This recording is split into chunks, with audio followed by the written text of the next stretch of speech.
ಆತ್ಮೀಯರೇ, ಇವತ್ತಿನಿಂದ ಪ್ರತಿದಿನ ನಿಮಗೆ ಯೋಗದ ಬಗ್ಗೆ ಸರಳ ಮತ್ತು ಎಲ್ಲರೂ ಮಾಡುವಂತಹ ಕೆಲವೊಂದು ಆಸನಗಳ ಅಭ್ಯಾಸವನ್ನು ನಿಮಗೆ ಯೂಟ್ಯೂಬ್ ಮೂಲಕ ನಿಮಗೆ ತೋರಿಸಿಕೊಡ್ತೇವೆ.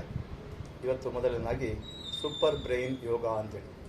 ಹಿಂದಿನ ಕಾಲದಲ್ಲಿ ಯಾವುದಾದ್ರೂ ತಪ್ಪು ಮಾಡಿದರೆ ನಮಗೆ ಶಿಕ್ಷಕರು, ಹೆತ್ತವರು, ಮನೆಯವರು ಬಸ್ಕಿ ತೆಗೆಸುವಂಥ ಒಂದು ಶಿಕ್ಷೆ ಅಂತೇಳಿ ನಾವು ತಿಳಿದುಕೊಳ್ತಿದ್ವಿ.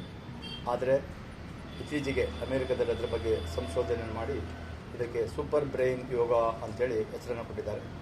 ಈ ಒಂದು ಅಭ್ಯಾಸದಿಂದ ಮೆದುಳು ಚುರುಕುಗೊಳ್ಳುತ್ತದೆ, ಜೀರ್ಣಕ್ರಿಯೆ ಉತ್ತಮಗೊಳ್ಳುತ್ತದೆ ಮತ್ತು ಮಲಬದ್ಧತೆಯ ನಿವಾರಣೆ ಆಗುತ್ತದೆ.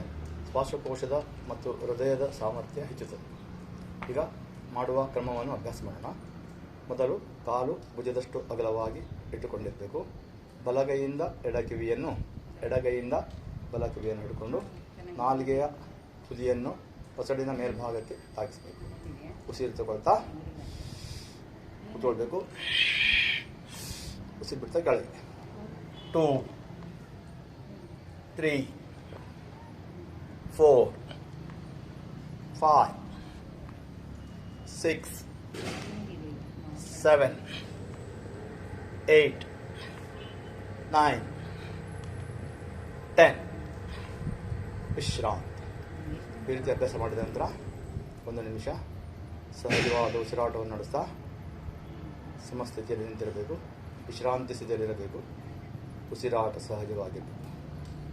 ಯಾರಿಗೆ ತುಂಬ ಮಂಡಿ ನೋವಿದೆಯೋ ಅವರು ಇದನ್ನು ಅಭ್ಯಾಸ ಮಾಡಬಾರ್ದು. ಯಾವುದೇ ಕಾರಣಕ್ಕೆ ಈ ಅಭ್ಯಾಸವನ್ನು ಮಾಡುವಾಗ ಬೆನ್ನನ್ನು ಮುಂದೆ ಬಗ್ಗಿಸಬಾರದು. ಹರ್ನಿಯಾ ಸಮಸ್ಯೆ ಇರುವವರು ಕೂಡ ಇದರ ಅಭ್ಯಾಸವನ್ನು ನಿಧಾನವಾಗಿ ಅರ್ಧ ಕುರ್ಚಿಯ ಥರ ಕುಳಿತುಕೊಂಡು ಈ ಥರ ಇಷ್ಟೇ ಅಭ್ಯಾಸವನ್ನು ಮಾಡ್ಬೋದು. ಇದರಿಂದ ಮಲವಿಸರ್ಜನೆ ಸರಾಗವಾಗಿ ನಡೀತದೆ. ಉಸಿರಾಟದ ಸಾಮರ್ಥ್ಯ ಹೆಚ್ಚಾಗ್ತದೆ. ಹೃದಯದ ಸಮಸ್ಯೆ ನಿವಾರಣೆ ಆಗ್ತದೆ. ಮುಖ್ಯವಾಗಿ ಮೆದುಳು ಚುರುಕಾಗ್ತದೆ.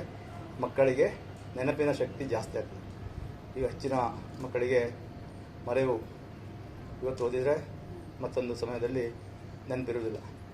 ಅದಕ್ಕೋಸ್ಕರ ಇದನ್ನು ನಿತ್ಯ ಅಭ್ಯಾಸ ಮಾಡುವುದರ ಮೂಲಕ ನಿಮ್ಮ ಮತ್ತು ನಿಮ್ಮ ಮಕ್ಕಳ ಜ್ಞಾಪಕ ಶಕ್ತಿಯನ್ನು ಹೆಚ್ಚು ಮಾಡುವರೆ ಅಭ್ಯಾಸ ಮಾಡಿ ಅಂತ ಹೇಳ್ತಾ ಎಲ್ಲರಿಗೂ ನಮಸ್ಕಾರ, ಧನ್ಯವಾದಗಳು.